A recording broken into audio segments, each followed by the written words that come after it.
तो इंदौर में एक मकान में आग लगने की वजह से 8 लोगों की जिंदा जलकर मौत हो गई है। 4 लोग बुरी तरह से झुलस गए हैं, जिनका इलाज इस समय इंदौर के ही एमवाय हॉस्पिटल में चल रहा है। पता है आपको ये आग कैसे लगी? दरअसल घर के बाहर इलेक्ट्रिक व्हीकल कार रखी हुई थी, टाटा पंच ये कार, जो कि चार्जिंग पर लगी हुई थी। अचानक से दोस्तों होता यह है कि शॉर्ट सर्किट की वजह से आग लग जाती है, फ्यूल में आग लगती है और कार में इतनी ज़्यादा आग लग चुकी थी कि मकान को भी आग ने अपनी चपेट में ले लिया। होता यह है कि पूरे मकान में आग लग जाती है। घर में 10 से 15 सिलेंडर रखे हुए थे, क्योंकि 16 मार्च को ही इनके घर में एक शादी थी। 16 मार्च को शादी हुई थी और 2 दिन बाद इतना बड़ा हादसा उस परिवार के साथ हो गया। बताया जा रहा है कि अचानक से सिलेंडर में भी ब्लास्ट होने लगता है, एक के बाद एक।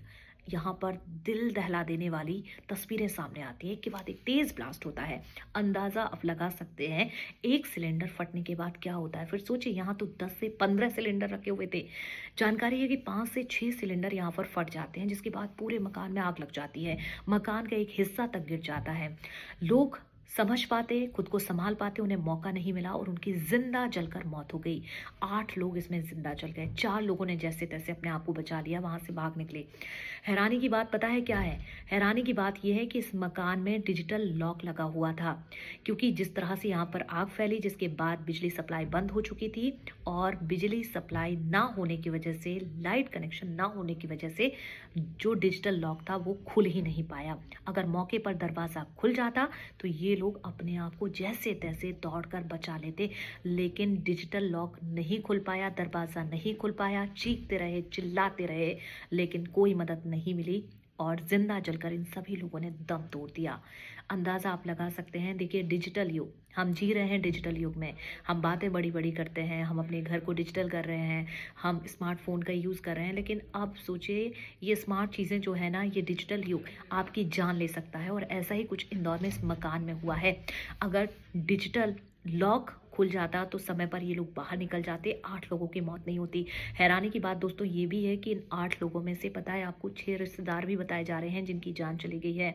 जिस परिवार में ये हादसा हुआ है, बताया जा रहा है कि उनकी बहू प्रेग्नेंट थी, उस बहू की भी जिंदा जलकर मौत हो गई है।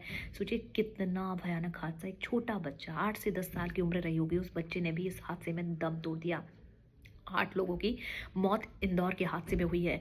दूसरा बड़ा सवाल यह है कि जिस तरह से सिलेंडर घर में रखे हुए थे, देखिए एक पॉइंट तो मैंने आपको बताया कि डिजिटल लॉक, कितनी बड़ी ये लापरवाही है। दूसरा, 10 से 15 सिलेंडर, क्या ज़रूरत थी इतनी बड़ी संख्या में सिलेंडर रखने की?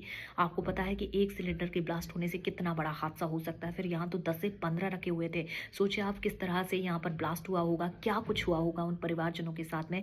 इसके साथ ही तीसरी जो लापरवाही है वो ये है, ईवी यानी कि इलेक्ट्रिक व्हीकल जिस तरह से चार्जिंग पर लगाया गया था, कहीं ना कहीं इसको लेकर भी अब सवाल उठ रहे हैं कि हम ईवी के दौर में जी रहे हैं, हम इसका इस्तेमाल कर रहे हैं, हम इसे खरीद रहे हैं, हम डिजिटल युग की बात कर रहे हैं, लेकिन कहीं ना कहीं सुरक्षा, ये ईवी जो है अब जानलेवा साबित भी हो सकती है। और ये भी इस घटना के बाद सीखने को मिल रहा है कि क्या ईवी सुरक्षित नहीं है, हमारी जानलेवा, हमारे लिए जानलेवा साबित हो सकती हैं, जो इस परिवार के साथ हुआ है। क्योंकि अब चार्जिंग को लेकर भी सवाल उठ रहे हैं। जिस तरह से इंदौर में यह हादसा हुआ है, वाकई दिल दहला देने वाली ये तस्वीरें हैं। बहुत बुरा हादसा इंदौर में हुआ है। आज इंदौर में आप कह सकते हैं कि काला दिन रहा, क्योंकि इंदौर की ही आज एक घटना है। एक दवा फैक्ट्री में भी आज इंदौर में आग लगी। हालांकि वहां पर कोई भी जनहानि नहीं हुई है, कुछ कर्मचारी वहां पर झुलस गए हैं जिनको हॉस्पिटल भेजा गया है। लेकिन इस घटना से आप बहुत कुछ सीखिए। पहला तो डिजिटल लॉक जिस तरह से लगाया है उसको लेकर भी कई सवाल उठ रहे हैं। इसके साथ ही इतनी बड़ी संख्या में सिलेंडर, और तीसरा ईवी यानी कि इलेक्ट्रिक व्हीकल जानलेवा साबित हो सकते हैं।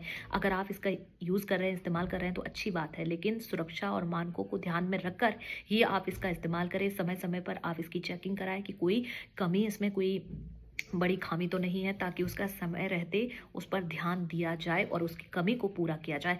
अपना ध्यान रखिए और इस घटना के बाद आप सबक ज़रूर लीजिए। ध्यान रखिए।